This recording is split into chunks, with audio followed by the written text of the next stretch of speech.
Market sell-off. Let's talk about whether it's an economic recession. And I actually wanted to start with a Trump national press secretary that's basically saying that we got an economic recession that's looming, and I'm going to give you all my thoughts. Make sure y'all get a like for the YouTube algorithm. Subscribe to the channel and turn on your notifications. Get the likes up. National Press Secretary for the Trump 2024 campaign. Caroline, it's great to have you on. It's good to see you here on the Evening Edit. Thanks for joining us.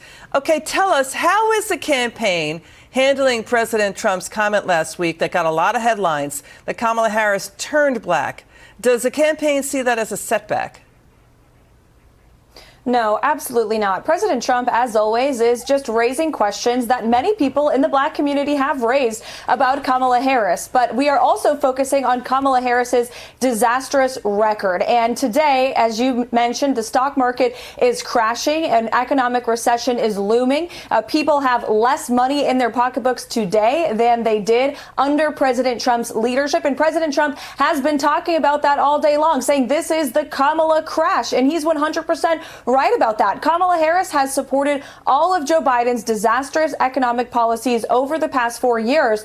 And as your previous guest was saying, she hasn't answered a single question from the press since becoming the Democrat Party's nominee. Her campaign website does not have any policy plans. Voters deserve to hear from her on what she's going to do to fix this economy. She's been on the record saying she wants to ban fracking. She's been on the record saying that she supports a tax increase for 91% of the population. We know President Trump wants to bring down the cost of living in this country. Kamala Harris has proven to be a failure when it comes to the economy, and she needs to answer for it. Okay, Kamala. And you are 100% correct, Tynesha. You are 1,000. Let me get a round of applause for the bag chasers. Make sure y'all tap into the Patreon. Link is in the description as well as pinned to the top of the chat. We're going to be doing Stock Club soon. I had to release a video yesterday and get that done. But that does mean that stocks are on sale. And one of the things that I teach is, well, I don't really want to talk about it out here to y'all. What can I say? What can I say that's not Patreon exclusive content that we break down? Dollar cost average. Dollar cost average, right? For those of us that understand and those of us that know, we look at a market sell-off or economic recession as an opportunity. We don't look at it the same way that y'all see it. We see that things are on sale. We go dollar cost average. Dollar cost averaging is basically you are automating the investment process and you're not touching it. You're not modifying the investment process. You're just going to continue to leverage it and benefit long term, because every financial decision that we make, especially as bag chasers, is a long-term plays. We don't go short term. We do pivot based off of economic realities. We absolutely make sure that we capitalize on the long-term play. We don't look at a market sell-off or a market crash as a bad thing. We get excited. I get excited. I get giddy. When I see that things are down, I'm like, oh my God, it's going to be time to absolutely benefit as a result of it. So I'm kind of glad. I'm somewhat thankful at the inadequacies of the Biden and Harris administration and them completely ruining y'all economy and preventing y'all from being able to buy milk and groceries at the grocery store. You know why? Because repossessions is up and foreclosures is up.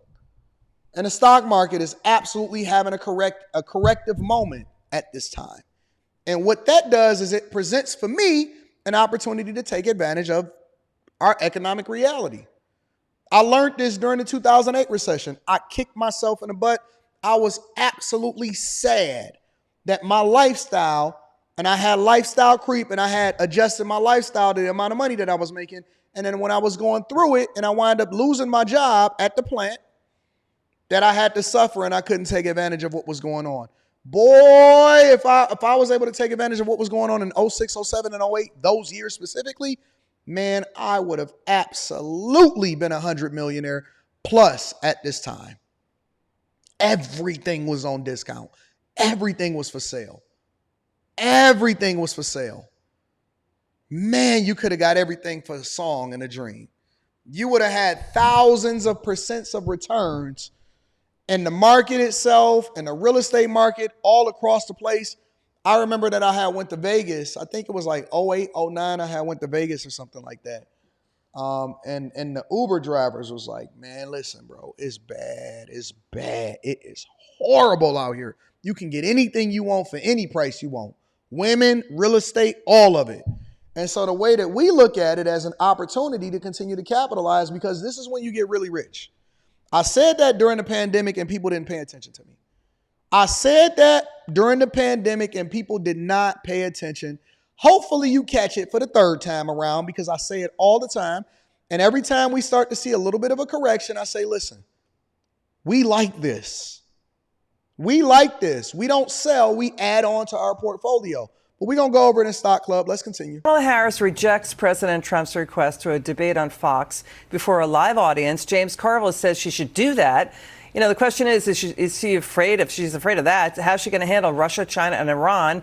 You know, the last time she was a primary candidate, she polled dead last. We want to show this sound, though. You're going to hear from that reports about Democrat insiders are worried about her incoherent remarks. For instance, you know, Carolina, one time she claimed everyone's computer data literally exists above us in a cloud.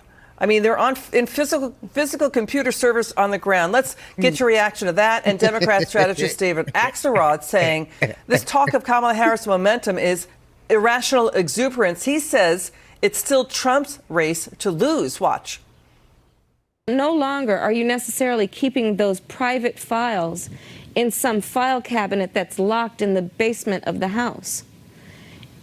She looked way different in 2010, didn't she? She looked way different. I ain't going to say it, but she looked different in 2010. Let's see how sound she is as far as her understanding of exactly how technology works. She looked different, though. On your laptop, and it's then therefore up here in this cloud that exists above us, right? Mm-hmm. It's no longer in a physical place. I am here, standing here on the northern flank, on the eastern flank, talking about what we have in terms of the eastern flank and our NATO allies, and what is at stake at this very moment. The United States shares a very important relationship, which is an alliance with the Republic of North Korea. And it is an alliance that is strong and enduring. You know, there's a lot of irrational exuberance on the side of, on the Democratic side of the aisle right now. But it is absolutely Trump's race to lose right now. He is ahead, and he is ahead in most of the battleground states. Final word. Are y'all seriously taking this woman serious as far as how y'all gonna vote?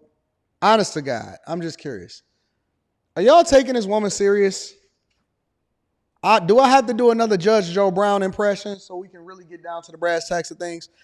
Let's go back into the market itself and have a conversation about what we're seeing in the market right now.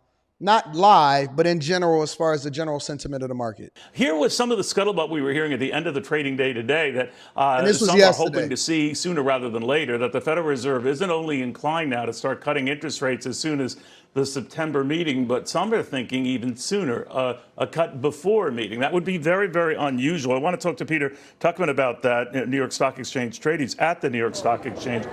Peter, how did we go from watch inflation, Federal Reserve, to watch what you're doing because we're now in a recession, Federal Reserve? How did we do a 180? You know what? Look, as we remember, you and I talked on Friday whether they were catastrophizing the situation. I think we need to really address the fact that this perfect storm really has been circling and marinating all weekend long. So we obviously had the Fed that did not give a lot of clarity on Wednesday about when that cut was going to be, whether it was September. Then we had Friday's economic data that came out, which showed a boost in unemployment. That was not good. Then we had a week. I thought that our economic reality was better than what they presented to us on the Democratic side. Unemployment is up. The market is absolutely in shambles. They saying that we're heading towards correction territory, even though we got a recovery today in particular. I'm looking at my stocks in particular, and so they're doing pretty well. People are literally scared of a recession.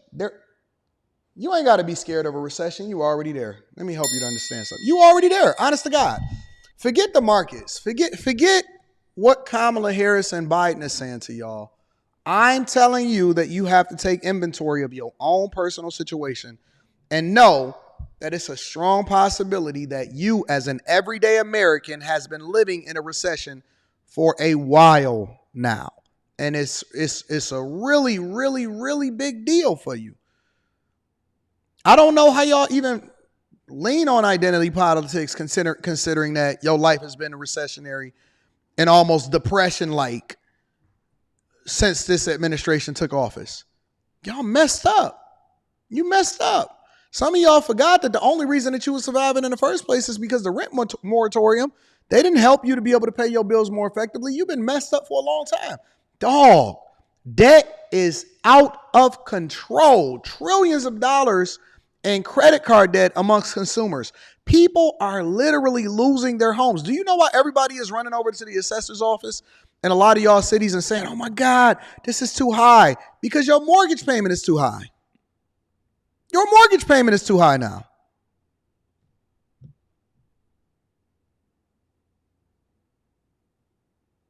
Your mortgage payments are too high.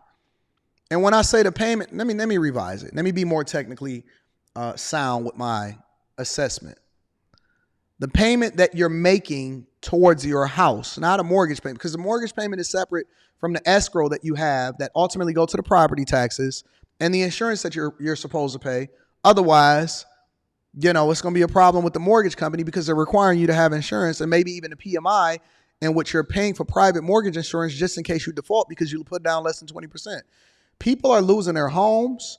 They falling into default when it comes to property taxes. And I'm not even going to talk about repossessions. Repossessions are skyrocketing. I think I might do a little bit of a segment tomorrow on how bad repossessions are. A lot of people have already been suffering for a long time. So the question that you got to ask yourself is a couple of different things. How do I pivot? How do I learn from this? And how do I make the adjustment so that I'm not continuing to have a fucked up life, have a messed up life, and it's not as bad as I thought it was going to be? Do I vote a certain way so that they can continue to hand me scraps while not having me to have the opportunities to continue to pull my family out of poverty? And what am I going to do in the next cycle in which I have an opportunity to really pivot and take advantage of it? Maybe I need to join the Bag Chasers. Maybe I need to align with a group of people. Maybe I need to learn so that you'll have the information and be able to execute when an opportunity presents itself. And that's what success looks like. Most people are messed up. Most people are absolutely jacked up. Jacked up. 100%. I see them every day. They might flex for y'all on the gram, but they crying to y'all. They crying in their mama's basement when they get home. They may take a picture in front of my car.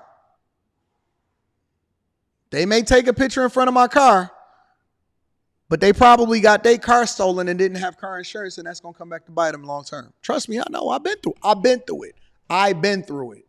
I lost everything. This is not somebody that's just talking pie in the sky, ain't never seen it. I've been through it. Again, full of fear-mongering around the Middle East and Iran attacking Israel. And then you had the Japanese market go down the largest amount since 1987. And all of that together added to this crazy fear thing. We saw the VIX spike up above 65 today, which showed fear, as your prior speaker said, not panic, but fear. And so I don't think this is much a reflection on the economy as much of a perfect storm around all these components that are happening in the market. Fundamentally, nothing that much has changed economically since 10 days ago when we were trading at record highs across the board and everyone was saying there's never another down day on Wall Street. Nothing fundamentally has changed. Okay, a couple of components have, but when the market can handle virtually anything when it is fed it one or two things at a time. But when you've got a weekend plus this storm plus the Japanese stock market crashing, basically, I think that's what caused today's sell-off. Assets, y'all. Assets. I don't hoard cash. I just make sure I keep buying, especially when I can get it at a discount. Bought crazy yesterday and benefited from the bounce back today alone. So anyways, that's the economic reality right now. I think that we really need to get these people out of office. We got to get this Biden administration, Harris administration out of office. Do not vote blue. I can't tell y'all that. I'm not voting blue. I think that y'all need to be a little bit more mindful of what you're voting for.